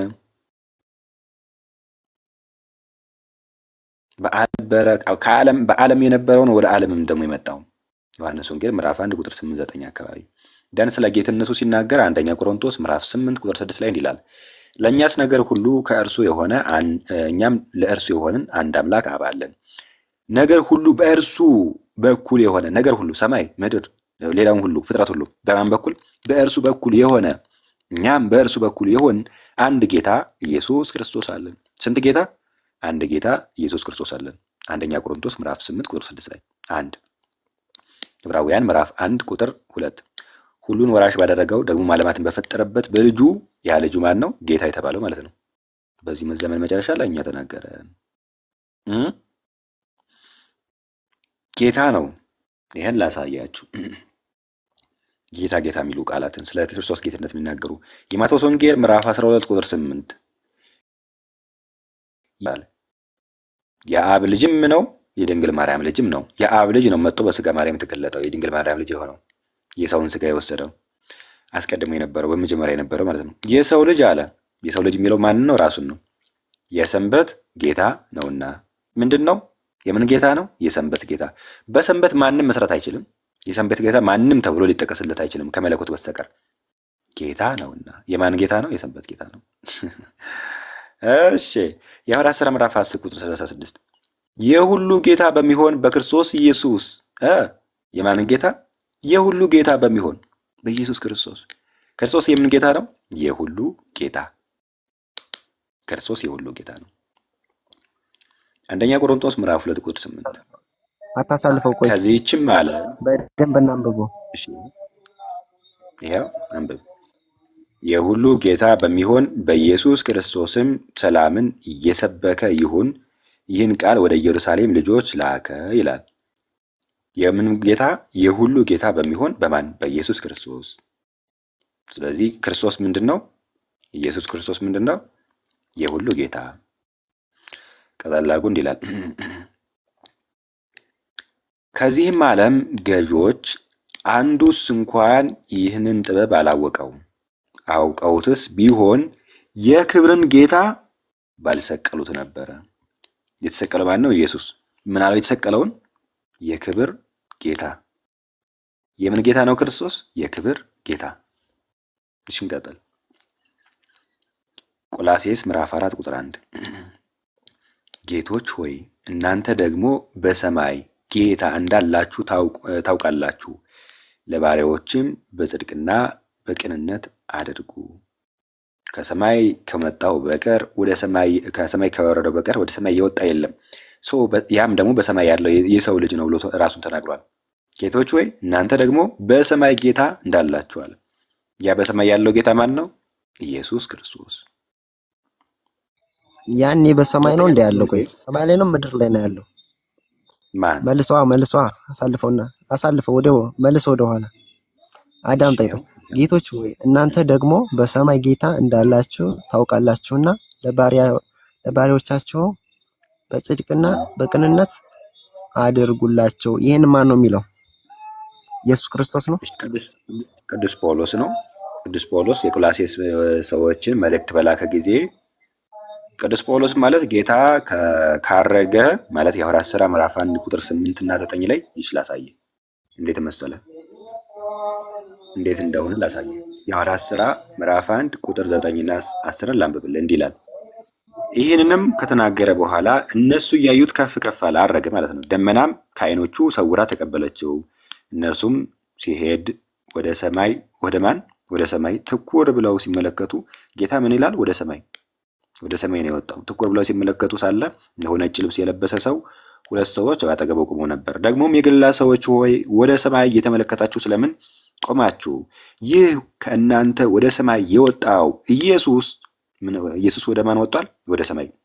ወደ ሰማይ ሲሄድ እንዳያችሁት እንዲሁ ደግሞ ይመጣል፣ ለፍርድ ማለት ነው። የሐዋርያት ሥራ ዮሐንስ ራዕይ ምዕራፍ 22 ቁጥር 12 ላይ እነሆ በቶሎ እመጣለሁ፣ ለእያንዳንዱም እንደ ስራው መጠን ከፍል ዘንድ ዋጋዬ ከኔ ጋር አለች ብሏል። ይሄ የሐዋርያት ሥራ ምዕራፍ 1 ነው። ከ8 ዓመት በኋላ ነው ተብሎ ይነገርለታል የጳውሎስ መምጣት። የሐዋርያት ሥራ ምዕራፍ 9 ላይ ሳኦል የደቀ መዛሙርቱን ያሰድ ነበረ፣ ተጠራ፣ ወደ አገልግሎት መጣ። የቆላስይስ መልእክትን ጻፈው ማለት ነው። ይሄንን ጌታ ካረገ ከ8 ዓመት በኋላ የተነሳ ሰው ነው ጳውሎስ። ከዛ በኋላ ነው ያለው በሰማይ ያለ። በሰማይ ደግሞ የወጣው ወደ ሰማይ የወጣው ደግሞ ማን ነው? ክርስቶስ ነው ያረገው። ከሰማይ ከመጣው በቀር ወደ ሰማይ የመጣ የለም ስለሚል ማለት ነው። ሁለተኛ ተሰሎንቄ ምዕራፍ 3 ቁጥር 16 ላይ ደግሞ የሰላም ጌታ ይለዋል። ማንን? ጌታችንን። የምን ጌታ? የሰላም ጌታ። እንደዚህ ጌታ እየተባለ ብዙ ቦታዎች ላይ ጌታ አይደለም። ጌታ ማለቱም እኮ ቁርአን ላይ አለ። ግን እናንብበው ሲጨርሰን ምክንያት ሁሉ እናንብበው። ለምን ታሳልፈዋለህ? ወደ ኋላ መልሰውና እናንብበው ደንብ ዝርዝሩን አንብብሽ። ከብዙ ጊዜ በፊት ለዚህ ፍርድ የተጻፉ አንዳንዶች ሰዎች ሾልከው ገብተዋልና ኃጢአተኞች ሆነው የአምላካችንን ጸጋ በሴሰኝነት ይለውጣሉ። ንጉሳችንንና ጌታችንንም ብቻውን ያለውን ኢየሱስ ክርስቶስን ይክዳሉ። ኢየሱስ ክርስቶስን ምንና ምን አለው? ንጉሳችንና ጌታችንን ብቻውን ያለውንም አለው። የአምላካችንን ጸጋ ንጉሳችንና ጌታችን ብሎ ይናገራል። ማንን ነው ንጉስና ጌታችን የሚለው? ማንን ነው? ሸረፍ አምላካችን ንጉሱ ማን ነው? ንጉሱ ማን ነው? ጌታችን ኢየሱስ ክርስቶስ። አምላካችን ጌታችን ኢየሱስ ክርስቶስ ነው ጌታችን የተባለው። ንጉሳችን የተባለው አምላካችን። ጌታችን እኮ መብዛቱ አይደለም ማየት ያለብህ። ንጉሳችንና ጌታችንን ማለቱ አልገባኝም። ንጉሳችን ማን ነው? ጌታችን ማን ነው? እቺን አንበባት እስቲ። የምን ጸጋ ነው የሚለው? የአምላካችንን ጸጋ በሴሰኝነት ይለውጣሉ። አምላክ እኮ ታዲያ የትኛው አምላክ እንደሆነ እኮ አልገባንም። የአምላካችንን ጸጋ በሴሰኝነት ይለውጣሉ። ከዛስ ንጉሳችንና ጌታችን ብቻውን ያለውንም ኢየሱስን ይክዳሉ። የክርስቶስን ጸጋ ይክዳሉ። ያን ጸጋውን ማለት ነው በሴሰኝነት ይለውጣሉ። የሚለውጡት ምንድነው? የክርስቶስን ጸጋ ነው። ይሄ እኮ ግልጽ ነው። ክርስቶስ ነው የተጠቀሰው እዚህ ክፍል ላይ። አምላካችን የተባለው ክርስቶስ ነው። ንጉሳችን የተባለው ክርስቶስ ነው። ጌታችን የተባለው ክርስቶስ ነው። አይገርምም? አይገርምም? እሺ ማን ነው ታዲያ እዚህ ላይ አምላካችን የተባለው ማን ነው?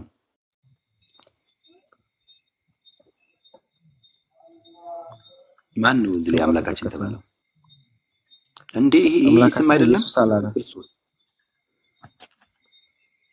ይሄ ምንድን ነው የሚለው?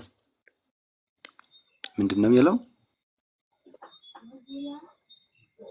ቆይ እስቲ ብራዘር፣ ቆይ ስክሪንሾት ላንሳው። እሺ አንሳ። ይሁዳ ምዕራፍ 1 ቁጥር ስንት ላይ? 4 ላይ። ስክሪንሾት ነው እኮ ስክሪን ሪከርድ አይደለም እያነሳው ያለሁት።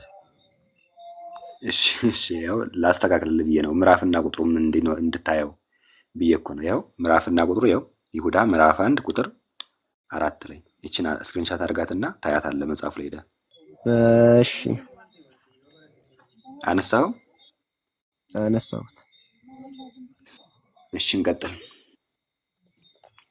ክርስቶስ ደግሞ እንዲህ ይላል ዮሐንስ ራእይ ምዕራፍ 1 ቁጥር 8 ላይ ያለና የነበረው የሚመጣውንም ሁሉን የሚገዛ ጌታ አምላክ አልፋና ኦሜጋ እኔ ነኝ አላለም መሰለ? ያለና የነበረው የሚመጣውም ሁሉን የሚገዛ አለ ጌታ አምላክ አልፋና ኦሜጋ እኔ ነኝ አለ። ምን ይላል?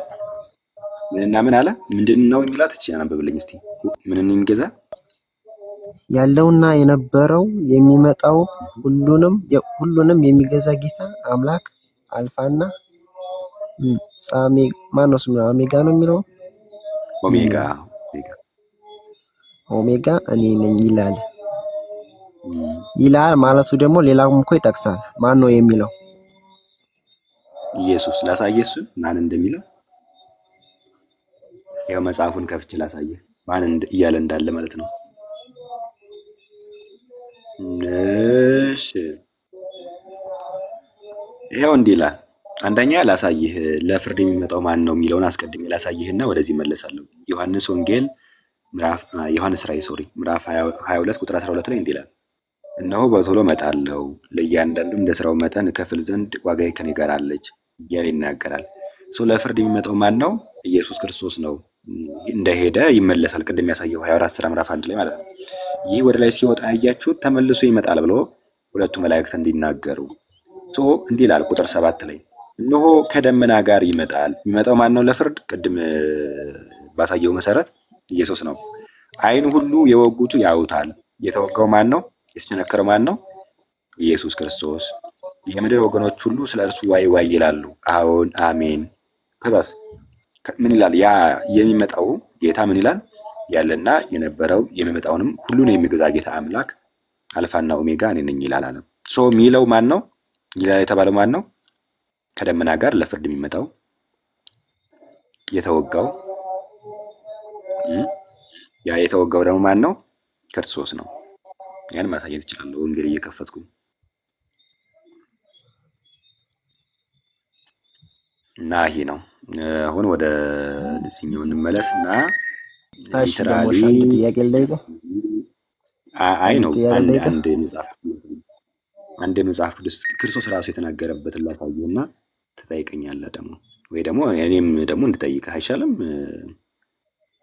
እኔም ልጠይቅህ እንጂ አይ ቲንክ 13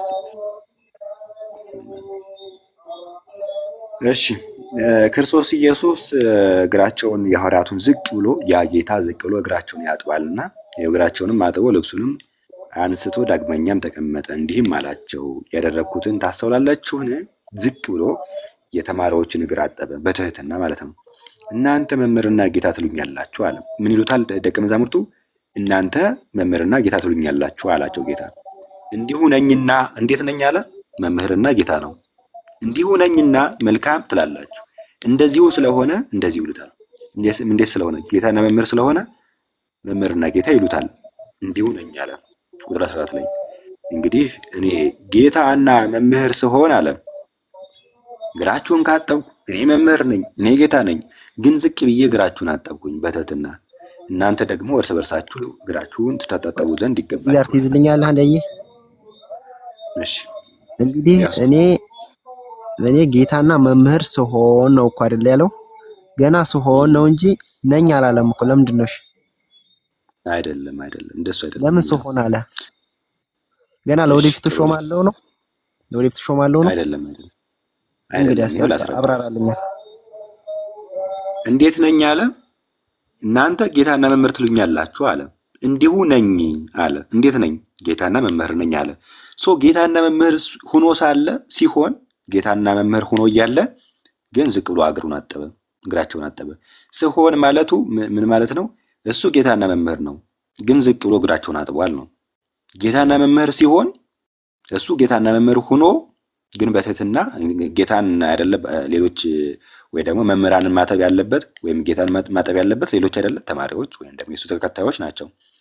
እርሱ ጌታ ሆኖ ሳለ ምን አደረገ? ዝቅ ብሎ እግር አጠበ። የደቀ መዛሙርቱን የተማሪዎችን እግር ማለት ነው። ጌታ ብለው የሚጠሩትን እሱን ጌታ ብለው የሚጠሩትን እግራቸውን አጠበ ዝቅ ብሎ። እሱ መምህር ሲሆን እሱ ጌታ ሲሆን እንደዛ ሆኖ እያለ ግን ዝቅ ብሎ አጠበ። ይሄ አነጋገር ዘይቤ የሂብሩ አነጋገር ዘይቤ ነው። ሜቢ የምታውቅ ከሆነ እንዲህ አይደለም ምንም እንደዚህ ሲሆን ምናምን የሚሉ አገላለጾች የሂብሩ አገላለጽ ዘይቤዎች ናቸውና ከዛ አንጻር ነው። ገብቷል? ሸረፍ በጣም ብዙ። እሺ እንግዲህ አስቀድሞ እናንተ መምህርና ጌታ ትሉኛላችሁ። ደቀ መዛሙርቱ ምን ይሉታል? እኛ ብቻ አይደለም ጌታ ጌታ ምንለው፣ በዛ ዘመን የነበሩ ተከታዮቹም ጌታ ይሉታል። እንዲሁ ነኝ አለ። እንዲሁ ነኝና እንዴት ነው ጌታ? እርሱ እንዴት ነው? መምህርም ነው ጌታም ነው። መልካም ትሉኛላችሁ። እንግዲህ እኔ ጌታና መምህር ስሆን እግራችሁን ካጠብኩ፣ ጌታና መምህር ሆኖ ዝቅ ብሎ እግራቸውን ካጠበ፣ እነሱ ደግሞ እርስ በርስ ሊከባበሩ፣ እርስ በርስም ደግሞ እግራቸውን ሊታጠቡ ይገባል። ጌታ እንኳን ዝቅ ብሎ እግራቸውን ስላጠበ ማለት ነው በትህትና። ስለዚህ ጌታ የሚለው ቃል በመጽሐፍ የታመነ ነው። አምላካችን የሚለውም ቅድም ይሁዳ ምዕራፍ 1 ቁጥር 1 ላይ ቁጥር 4 ላይ የአምላካችንን ጸጋ ንጉሳችን ጌታችን ብሎ ኢየሱስ ክርስቶስን ይጠራዋል። ቁጥር 24 ላይም እንደዚሁ ብቻውን ለሆነና እስቲ አንብብልኝ። ሜቢ አንተ ራስህ አንብብልኝ።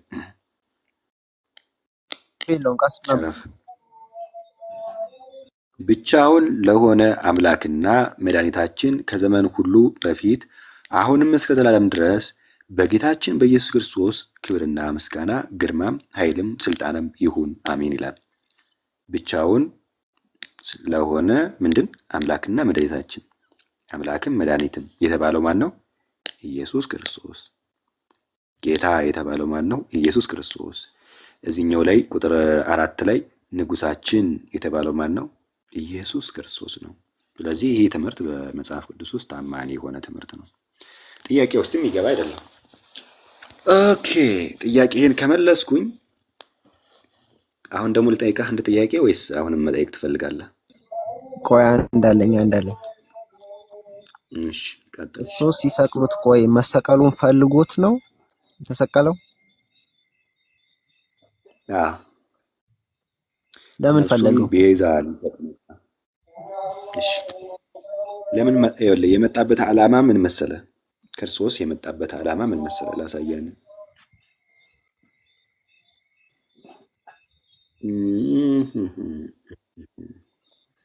አንደኛ ጢሞቴዎስ ምዕራፍ 1 ቁጥር 15 ላይ እንዲህ ይላል፣ ኃጢአተኞችን ሊያድን ክርስቶስ ኢየሱስ ወደ ዓለም መጣ የሚለው ቃል የታመነና ሁሉ እንዲቀበሉት የተገባ ነው ይላል። ስለዚህ ክርስቶስ የመጣው ምን ሊያደርግ ነው?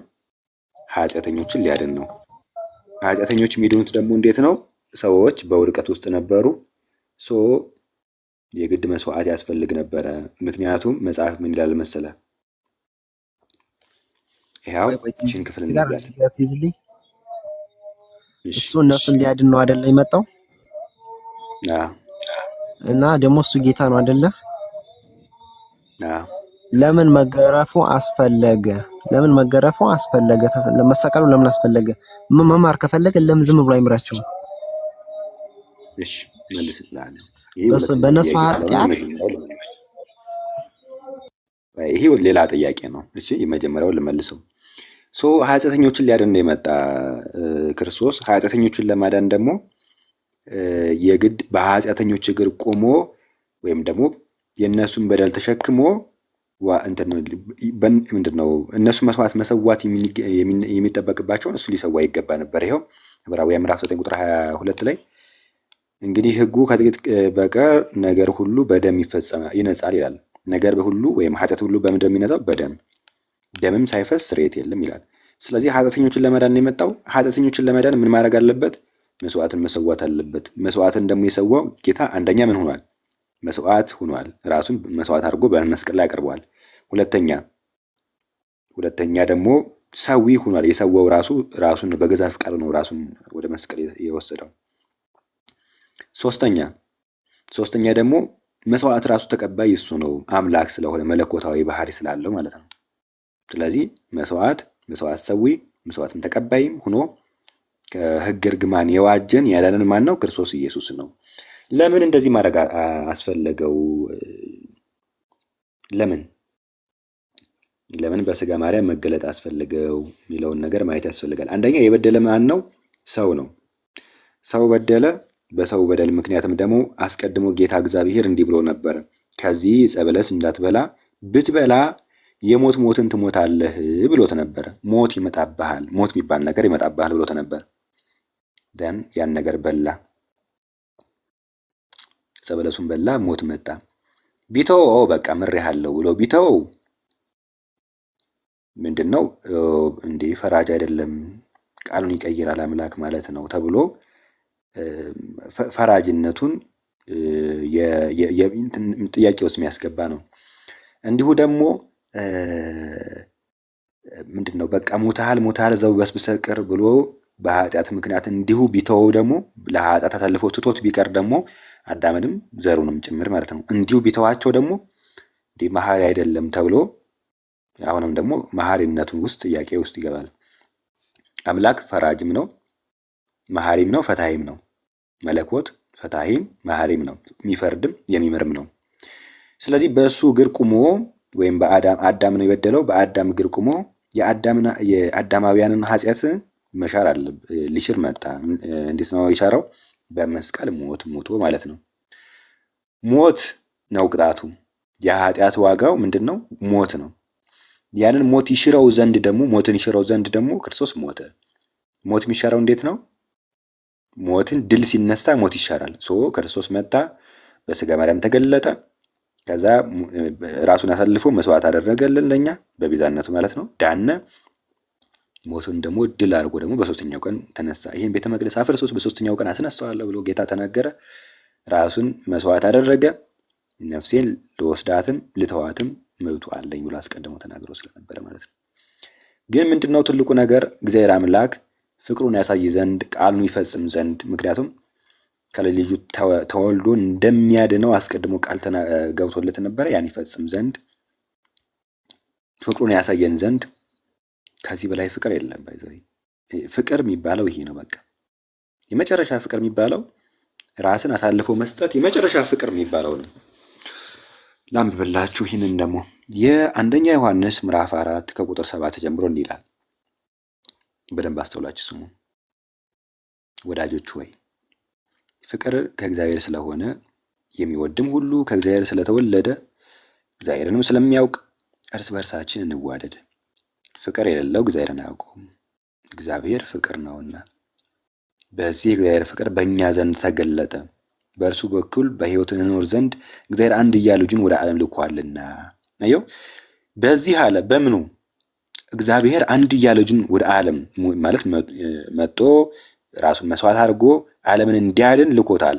አንድያ ልጁን ማለት ነው፣ የእግዚአብሔር ልጁን እኮ። ልጁ ከሆነ ታዲያ ለምን ጌታ ይባላል? ልጁ ከሆነ ለምን ጌታ ትሉታላችሁ? እሺ፣ እሱ ደግሞ ሌላ ጥያቄ ነው፣ መልስልሃለሁ። አሁን ይሄን ልመልስ። እሺ፣ ፍቅር በእኛ ዘንድ ተገለጠ በየት? በዚህ የተባለው በምንድን ነው? አንድያ ልጁ ወደ ዓለም መጥቷል። ምን ሊያደርግ? ሊያድነን፣ ሊሞትልን። ከዚህ በላይ ፍቅር የለም። ፍቅር እንደዚህ ነው። እንዴት? እግዚአብሔር እርሱ ራሱ እንደወደደን ስለ ኃጢአታችን ማስተሰሪያ ወይም ኃጢአታችን ይደመሰስልን ዘንድ ይሆን ዘንድ ልጁን እንደላከ እንጂ እኛ እግዚአብሔር እንደወደድ ነው አይደለም። ፍቅር እንደዚህ ነው። ወዳጆች ሆይ እግዚአብሔር እንዲያርጎ ከወደደን እርስ በርሳችን ደግሞ ልንዋደድ ይገባናል። እግዚአብሔር ማንንም ከቶ አላየውም። እርስ በርሳችን ብንዋደድ እግዚአብሔር በእኛ ይኖራል፣ ፍቅሩም በእኛ ፍጹም ሆኗል። ከመንፈሱ ስለሰጠን በእርሱ እንኖር ዘንድ እርሱም በእኛ እንዲኖር በዚህ እናውቃለን። እኛም አይተናል፣ አባትም ልጁን የዓለም መድኃኒት ሊሆን እንደላከው እንመሰክራለን። አለቀ። አባት ልጁን የዓለም መድኃኒት እንዲሆን ልኮታል። መጥቶ ደግሞ ቤዛ ሆኖናል፣ ሞቶልናል ጌታ። እዛ ቁጥር 16 ላይ ዮሐንስ መግለጽ አቃተውና መጨረሻ ላይ እንዲህ ብሎ ዘጋው። ምን አለ? ምን ብሎ ዘጋው? እኛም እግዚአብሔር ለእኛ ያለውን ፍቅር አውቀናል አምነንማል። ከዚህ በላይ ፍቅር የለም፣ ራሱን አሳልፎ እስኪሰጠን ድረስ፣ እስከ መስቀል ሞት እስኪታመንልን ድረስ ማለት ነው። እግዚአብሔር ፍቅር ነው። ከዚህ በላይ ምንም አገላለጽ የለም፣ ምንም ልንገልጸው አንችልም። እግዚአብሔር ምንድን ነው? እግዚአብሔር ፍቅር ነው። አንድያ ልጁን ሰጥቶናል። እግዚአብሔር ምንድን ነው? እርሱ ራሱ መጥቶ በስጋ ማርያም ተገልጦልናል። እግዚአብሔር ምንድን ነው? ቤዛ ሆኖልናል። ስለዚህ ከዚህ በላይ ፍቅር የለም። እንዲህ ያለ ፍቅር አሁን ለምሳሌ እንደው በስጋ ስናይ እኔ ወደድኩሽ ሞትኩልሽ ምናምን ወንድሜ ይባላል አይደል? እስኪ ይቅርታ አድርግልኝና ማለት ነው ዝም ብለህ ታነብልናለህ እንጂ እንድንረዳ አላረከንም። ምክንያቱም አሁን እሱ ላይ ለምን እንደዛ እንዳለበት ምክንያት ሁሉ ልታስረዳን ይገባል። ምክንያቱም ሌላ ጥያቄ ነው አትበላ። እሺ፣ እሱ ጋር ቀጥ አድርገህ ያዘው። ኢየሱስ የእግዚአብሔር ልጅ እንደሆነ በሚታመን ሁሉ እግዚአብሔር በእርሱ ይኖራል፣ እነርሱም በእግዚአብሔር ይኖራሉ አለ አይደለ? እስኪ ኢየሱስ የማን ልጅ ነው አለ? ኢየሱስ የማን ልጅ ነው አለ? የእግዚአብሔር ልጅ። የእግዚአብሔር ልጅ። በጣም ጥሩ። ይህንን ቀለል አድርጌ ላስተምርህ። አንተ ሰው ነህ አይደለ? ሸረፍ መቼም አውሪ ነኝ አይደለም አይደለ? አዎ ሰው ነህ። ለምሳሌ አንድ ሰው የሆንከው ከማን ስለተወለድክ ነው? ከመላእክት ስለተወለድክ ነው? ከእንስሳት ስለተወለድክ ነው? ከማን ስለተወለድክ ነው ሰው የሆንከው? ከአዳም ስለተወለድኩ። እሺ፣ አዳም ሰው ነው አይደለም? ምን ማለት ነው? አዳም ሰው ነው መቼም። ከሰው ስለተወለድክ ነው ሰው የሆንከው። እሺ፣ በቃ ቀጥልበት። እሺ፣ አንድ ሱራ ላውጣና ላንብብልህ። መሐመድ እንዲህ ይላል፣ ለአላህ ልጅ የለውም እንጂ ልጅ ቢኖረው የመጀመሪያ ተገዢ መሆነው እኔ ነበርኩ ይላል።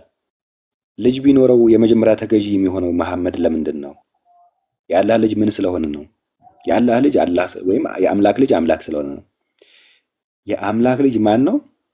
አምላክ ስለሆነ የአምላክ ልጅ አምላክ። ይኸው ኢየሱስ የእግዚአብሔር ልጅ እንደሆነ አይደለም።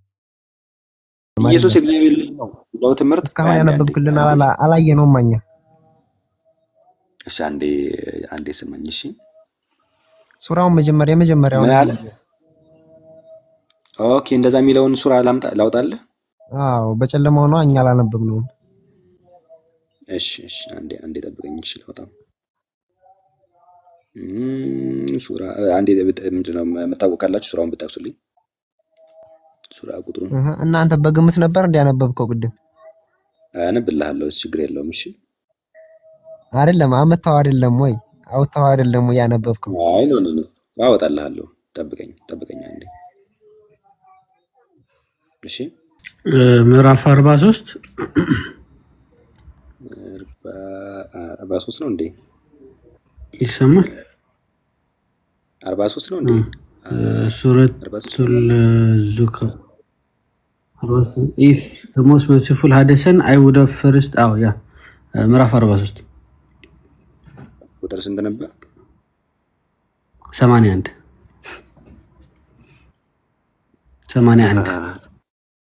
83 ላይ ነው። እሺ ይኸው ለአራህማን ልጅ የለውም እንጂ ቢኖረው እኔ ለልጁ የተገዢዎች መጀመሪያ ነኝ በላቸው ይላል። አራህማን ልጅ ቢኖረው ለምንድን ነው ለልጁ የሚገዛው?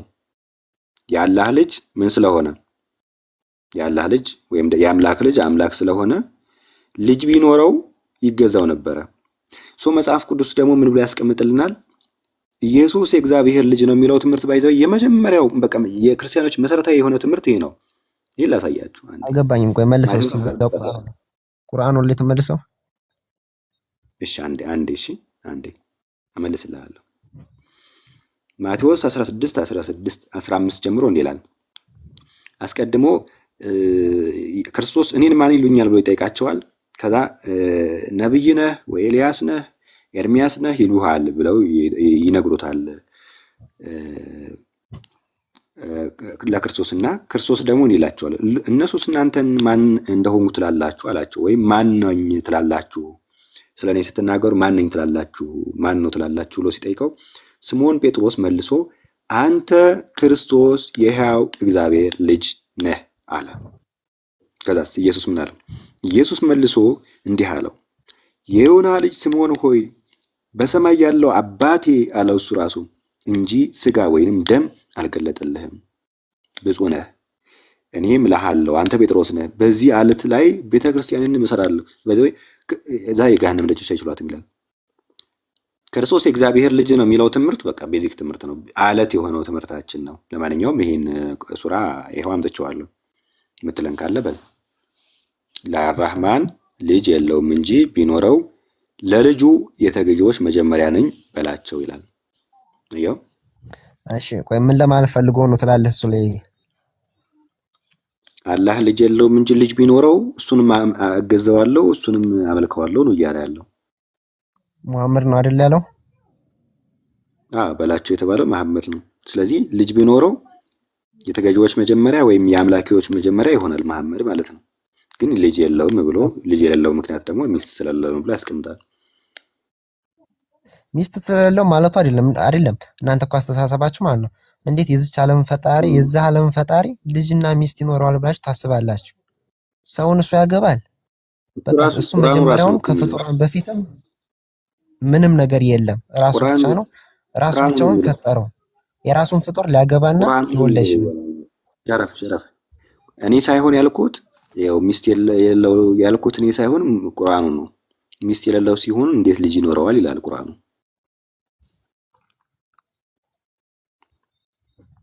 እሺ ቆይ ኢየሱስ ማን ነው? አብሳ ቆይ ያለ ሚስት ነው የወለደው? ኢየሱስን ያለ ሚስት ነው የወለደው? አያስፈልገውም፣ ሚስት አያስፈልገውም። ሁሉን ቻይ አይደለ አምላክ። ይኸው ላሳይህ አንዴ ስለ መጽሐፍ ቅዱስ ስናይ እንትን ስለ ላሳይህ አንዴ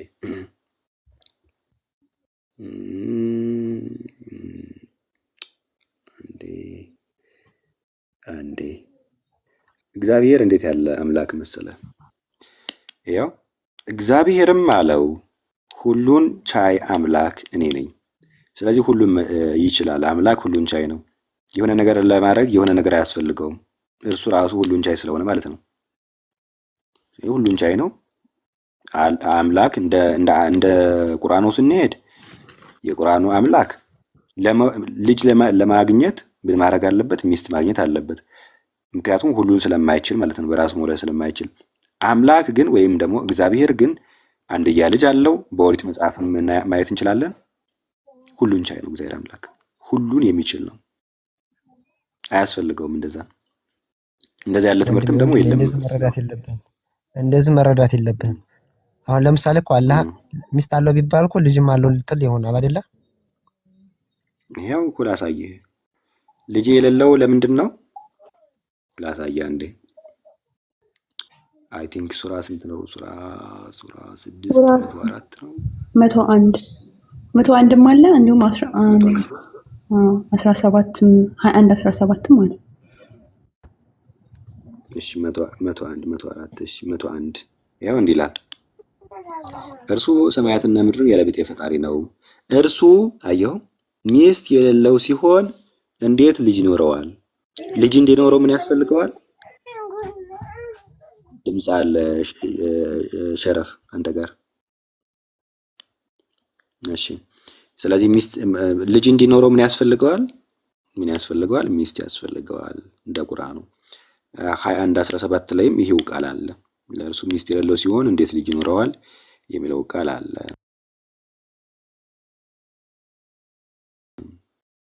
እና ይሄ ምንድነው? ሁሉን ቻይነቱ ወይ ኤልሻዳይነቱን ጥያቄ ውስጥ የሚያስገባ ነው። ነቢያቱ የሰበኩት ግን ያው ቅድም ያሳየው ኦሪት ዘፍጥረት ምዕራፍ 35 ቁጥር 11 ላይ ግን እግዚአብሔር ምንድነው? ሁሉን ቻይ ነው። ሁሉን የሚችል ነው። ኤልሻዳይ ነው እግዚአብሔር አምላክ። ስለዚህ የሆነ ነገር የሚያስፈልገው የሆነ ነገር ለማድረግ የሆነ ነገር የሚያስፈልገው ከምንም አይደለም። ሰማይና ምድርን የፈጠረው እዚህ ጋር እኮ ብዙ ነገር አስፈላጊው ነገር አለ። እሺ የሆነ ነገር አስፈላጊው ላይ አንተ ነው እኮ ይተረት ማነው? አንተ ነው እኮ የፈሰርከው እንጂ እዛ ጋር ሚስት ይኖረዋል ምናምን አላለም። እሺ እኔ ሚስት ይኖረዋል አላልኩም። ለማንኛውም አንድ የመጽሐፍ ክፍል ላሳይ ከፈለገ ግን እንደሚይዝ ታውቃለህ ሸሪፍ። አላህ ከፈለገ ግን መያዝ እንደሚችል ሚዩትን ክፈት ወንድሞች። የማይባለውን ባቴ አሪፍ ነው እህቴ። አየህ ሱራ 60 ምንድን ነው? ሱራ 21 ከቁጥር 1 ላይ ያወጣለት የማይባለው አትበይ አለ። አላህ ከፈለገ ይይዛል ስለ የማይባለውን አትበይ አለ። እሺ ሱራ 21 ከቁጥር 17 ታውጣለት አንዴ። የማይባለው ማን እንደሚል እናያለን። ከይቅርታ ጋር አይደለም። አሁን አንቺ ቆይ በጭቃ የሰራሽውን ነገር ማለት ነው ባሌ መጫወቻና ሚስት ልጅ አንድ ጥያቄ ልጠይቀው። መሻት ማለት ምን ማለት ነው? ትርጉሙ መሻት ማለት ባይዘው እኔ ብዙም አይገባኝም። መሻት ማለት መፈለግ ምናምን አይደለም? እስቲ ከታች ያላችሁ እስቲ ኮምቱልን። እንደዚህ ሻለሁ ስል ምን ማለት ነው? መሻት ወይም መፈለግ ምን ማለት ነው? መሻት ማለት መፈለግ ማለት ነው። ሁሉን ትሻላችሁ ሲላውን ሁሉን ትፈልጋላችሁ ማለት ነው። ምን ትሻለህ ስትባል ምን ትፈልጋለህ ማለት ነው። አዎ ያችን ከያዝን በኋላ ላንብብላችሁና ኤፌሶን ጋር ቀጠሉ። ይሄው መጫወቻን ሚስትን ልጅን ልንይዝ በሻን ኖሮ። በሻን ማለት ብንፈልግ ማለት ነው። ከኛ ዘንድ በያዝን ነበረ ይላል። ቢፈልግ ይይዛል። ምንድን? ሚስትንና ልጅን ማለት ነው አላህ። ነገር ግን ሰሪዎች አይደለንም ይላል። አልፈልግም እንጂ ብፈልግ ሚስትና ልጅን ይይዝ ነበረ ይላል። አየው በሻን የሚለው ብራዘር ምን መሰል ይሄ አሁን ማለት ነው ትክክል ነው፣ ግን እዛ ላይ ብሏል። ግን ደግሞ እንዲህ በቀላሉ ሊፈሰር አይችልም። ምክንያቱም አንተ መጽሐፍ ቅዱስን እንኳን ስታሳየኝ ሌላ ተፍሲር ቦታ ወስደህ ነው እንጂ አሁን ደግሞ ይሄን እኮ አንተ ለራስህ እኮ ፈሰርከው። ይሄ ደግሞ ሌላ ተፍሲር ተቀመጠልን ነው እንጂ አንተ ልትፈስረው የምትችለው አይደለም። እሺ ተፍሲሩ ካለ እስኪ መጽሐፍ ቅዱስን እየፈሰርክ አሳይተኛል አይደለ? ተፍሲሩ ካለ ይሄንን ማሳየኝ። እሺ እናሳያለን ነው። አሪፍ ነው ተፍሲሩ ማየቱ ጥሩ ነው። ቅድም ምን አልከኝ? አይ አንቺ ነሽ እንደዛ ብለሽ እንደዛ የሚል የሌለ ነው እየመሰለህ ማለት ነው። ግን አለ። እሺ ቁርአን ላይ ያው አሳይተንሃል። ተፍሲሩ ደግሞ ገብተህ ደግሞ መመልከት ትችላለህ። ያው ከተፍሲሩ ማየት ይቻላል። ተፍሲሩ ያሳይሃል። ግን ከሆራ ላይ አይኖቹን መያዝ እንደሚችል ከፍጥረቶቹ አግብቶ መውለድ እንደሚችል ይናገራል አላህ ማለት ነው። ከኛ ዘንድ ደግሞ አላልኩም፣ ምክንያቱም ፍጡር ነው። ፍጡር ስለሆነ እንደፈለገ ቢያደርጋችሁ ይችላል። ግን እናንተ ደግሞ እንደዚህ ፈጣሪን ቀለል አድርጋችሁ ልታዩት አይገባል። ፈጣሪን አጠቅላችሁ አትዩት። እንዴት ያገባል ተብሎ ይታሰባል? እንዴት ይወልዳል ተብሎ ይታሰባል? እየሰማኝ ብቻ አንተ ብቻ አትናገር ብራዘር። አሁን ይችላል ስትል ከፍጡራን ጋራ ተጋብቶ ወይ ደግሞ ወሲብ አድርጎ መውለድ ይችላል ማለት ነው አላህ። ምክንያቱም አንተ ምንድነው ብፈልግ ኑሮ ከኛ ዘንድ በያዝን ነበር፣ እዛው ካሉ ከሁራል አይኖች መያዝ እንደሚችል ይናገራል አላህ። ስለዚህ ከፍጡራን ጋር ተጋብቶ ልጅ መውለድ ይችላል ማለት ነው። ለማንኛውም ቀጥል። ኢብን አባስ ከእስልምና ሙፈሲሮች መካከል አንዱ ነውና ኢብን አባስ የአሁኑን ክፍል ሱራ 21:17 ሲፈስረው እንዲህ ይላል። ያወረደበትን ምክንያት እንደዚህ ነው ካለ በኋላ ይሄው እንዲህ ይላል። እሺ እንዲህ ይላል። ይሄው መላእክቶች ያላ ሴት ልጆች ናቸው። ለጊዜያት ሰዎች እንደዚህ ተች ምንድነው የሚተቹት ነው፣ እንደዚህ ነው ብለው የሚያወሩት ነው። ለጊዜያት ማሳለፊያ ብንሆን ኑሮ ሴት ልጆች ልንወልድ ከፈለግን አለ። ማን የሚለው? አላህ። ከፈለግን እና ይህ ማለት ሚስት ልንሆን ከፈለግን፣ ይህ ማለት ደግሞ ልጅን ልንወልድ ብንሻ ኑሮ በእኛ ዘንድ ባገኘን ነበረ ይላል። ልጅን ልንወልድ ምንድን እናደርግ? ሚስትን ልናገባ ማለት ነው። ልናገባ ሴንስ ያው ላገባ ማለት ነው። ያው ራሱን ከፍ ስለሚያደርግ ነው። ከጀነት ልናግል ሆነን ከኛ ዘንድ ምናምን እያለ ሰሪዎች ምንድነው ሁራላይኖች ነው የሚባሉት ከሁራላይኖች እነሱን ከነሱ መያዝ እንደሚችል ይናገራል። ጀነት ውስጥ ካሉት ቆንጆ ጆድ ያላቸው ሰፋት ያለ ምናምን ማለት ነው። ጦታቸው ጉቹማ ከሆነ ከጀነት ደናግል ማለት ነው። ከነሱ ይዞ ልጅን መውለድ ይችል ነበረ ብሎ ይናገራል። ማን ሲባል ሙፈሲሩ ኢብን አባስ ተፍሲር ነው። ይሄው ተፍሲር ያልኩ አይደለ? ተፍሲር ኢብን አባስ እንደዚህ ያለ ትምህርት ነው ያለው። ተፍሲሩን ብናየው ግልጽ ነው፣ የቁርአን ማለት ነው። ከፈለከው ይሄን ያወጥ ይችላል። ረጅም ታይምን የቆየሁኝ ሰዎች ሰዓቱን ደርሷል። ፍቅርህ እንዴት ነህ? ሰላም ነሽ ወይ? እንዴት ሰላም ባደና መጣ ባለን እግዚአብሔር ይመስገን። እንዴት ናችሁ? እግዚአብሔር ይመስገን። ለፍታ አድርገው እስከዛ ድረስ ቴንኪው፣ እናመሰግናለን። ተባረክ። ጓል ፎሎ ያደርጋችሁ ልውጣኔን አንዴ ይቅርታ መውረድ ስለፈለኩ ነው። ጠየብ እሺ፣ ሀሳብ ያለው ይቅርታ ወንድምቶቼ ካስከፋችሁ። እኔ ከናንተ ብዙ ተምሬያለሁ። ረጅም ብዙ ነገር አውቄያለሁ ከናንተ፣ ወይም ከናንተ የሆነ ነገር አጥቼም አይደለም። ጀስት በቃ ስህተትም ሊሆን ይችላል። ብዙዎች ከኔ እንዲማሩ ፈልጋለሁ። ለሌላ ጊዜም አላደርገው እና በጣም ይቅርታ። ጸጋውን ያብዛላችሁ። እሺ ዶች አሜን። ታችን ለወደፊት ያንቺ የራስሽን ጥንቅቅ አርገሽ በደንብ ወቂ። ከዛ ጥንቅቅ አርጎ የራሱን ያወቀ ሰው ቢጠይቅም ያምርበታል፣ ቢከራከር ያምርበታል፣ ምንም ቢያደርግ ያምርበታል። ግን የራሳችን ጥንቅቅ አርገን ሳናቅ ሄደን እንደዚህ ስንል ለእኛም መንሸራተት ነው። እሺ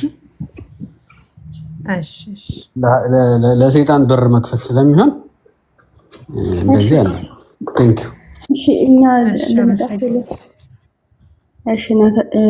ቃል ልንወጣ ስለሆነ ጥያቄ ያላቸው ቶሎ ቶሎ ይጠይቁና፣ እንዲሁም ደግሞ ምናልባት ፍቅር ሀሳብ አለህ እዚህ ላይ ብላ አሽራፍ የምትለው ነገር ሸሪፍ ፍቅረ መሰለሽ። እሺ አንተ ፍቅረ ነህ እንዴ? ፍቅረ ነው የጠራው። ፈጣሪ ነው የምንለው አብ ነው ወይስ እግዚአብሔር? ጠይቃለህ። እንዴት ነህ? ሰላም ነው? ተማል ተረፍ ፍቅረ ውይይት እኮ ነው።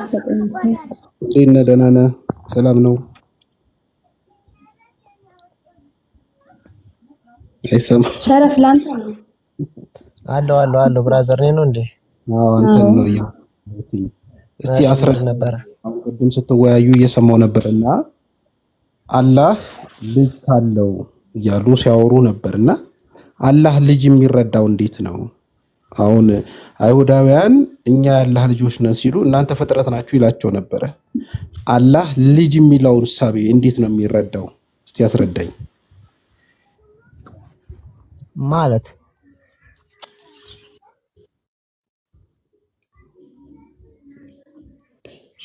ሸረፍ ማለት ቆንጆ ጥያቄ ነው። አላህ ስለ ልጅ ያለው መረዳት እንዴት ነው? አሁን በቁርአኑ ላይ አላህ ልጅ ያዘ ሲባል ሚስት ሳይኖረው ይላል።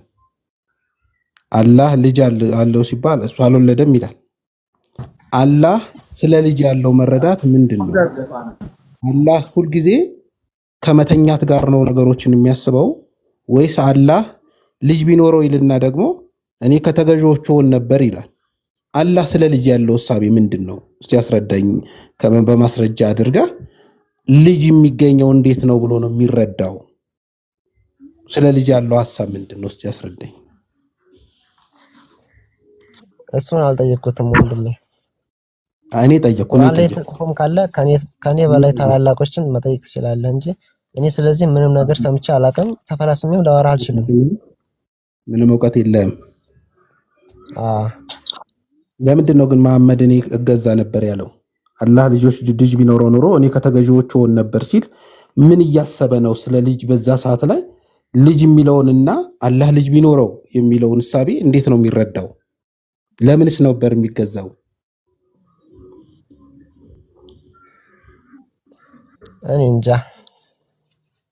እኔ እንጃ አለው ዓለም።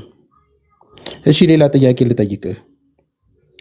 ሴትን መላእክትን በሴት አንቀጽ የሚጠራ እርሱ በዕለተ ምጽአት ወይም ደግሞ በመጨረሻዋ ቀን የማያምን ነው ይላል ቁርአን። ይህን ታውቃለህ? ብራዘር እኔ ልጠይቅ ነው እንጂ ልጠይቅ አልገባውም። ምንም አውቀው ነገር የለኝም። አትቀራም? ምን ቁርአን እናቀራለን እንጂ አረበኛ ስትቀራ ታዲያ ምን እየዘለልከው ነው የምታነበው? ይሄንን ክፍል በመጨረሻ ዘመንም ሴትን መላእክትን በሴት አንቀጽ ተፍሲር አለው። እሺ አይ እኮ ቀጥታ እኮ ነው የጠየቅኩ፣ ሌላ ትርጉም አልጠየቅኩም።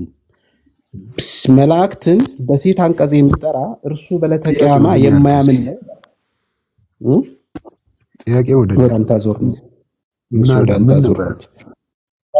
ቁርአን ላይ ምን ይላል? መላእክትን በሴት አንቀጽ የሚጠራ በቂያማ ቀን የማያምን ነው ይላል። የቱ ጋር ምን በሚለው ቦታ አንቀጹን ነገር እሺ ላውጣ፣ አንድ ይጠብቅ ላውጣ። ሸሪፍ እንዳትወርደሽ ሀቢቢ ፈልግሃለሁ እስኪጨርሱ ድረስ። እንደዛ የሚል ነገር ደግሞ ሲጀምር ቁርአን ላይ የለም። እሺ እስቲ መጀመሪያ ይምጣ።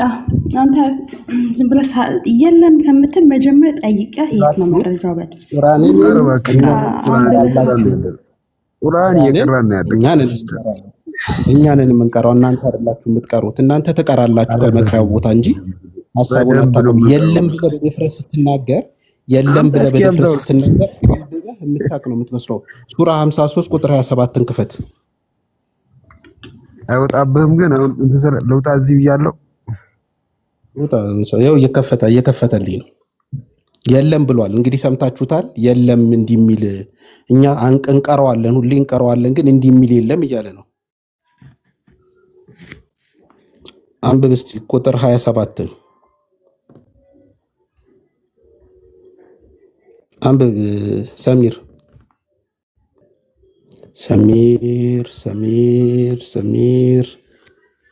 ወጣ። ተክቢር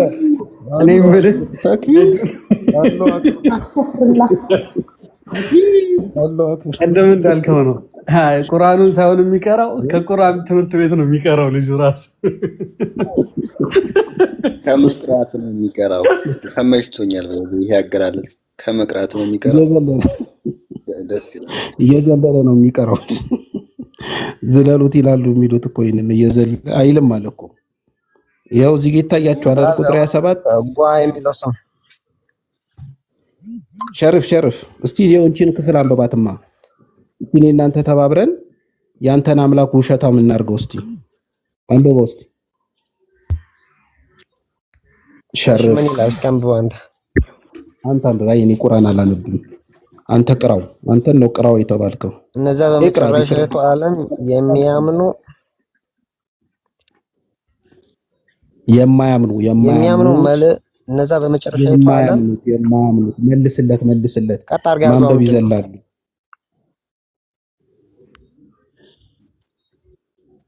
ሙሉ እኮ አይታይም ብራዘር፣ ወደዚህ ትንሽ።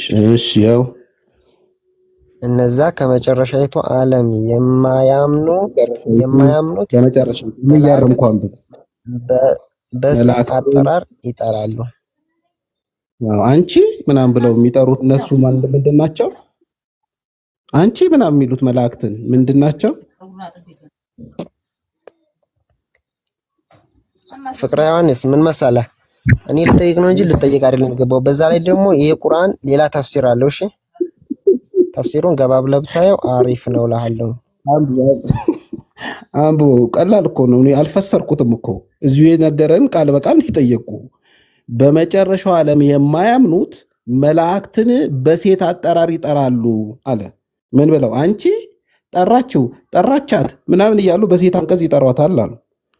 አሁን ይህንን አላህን ብናስጠራውስ ምን ይመስላል?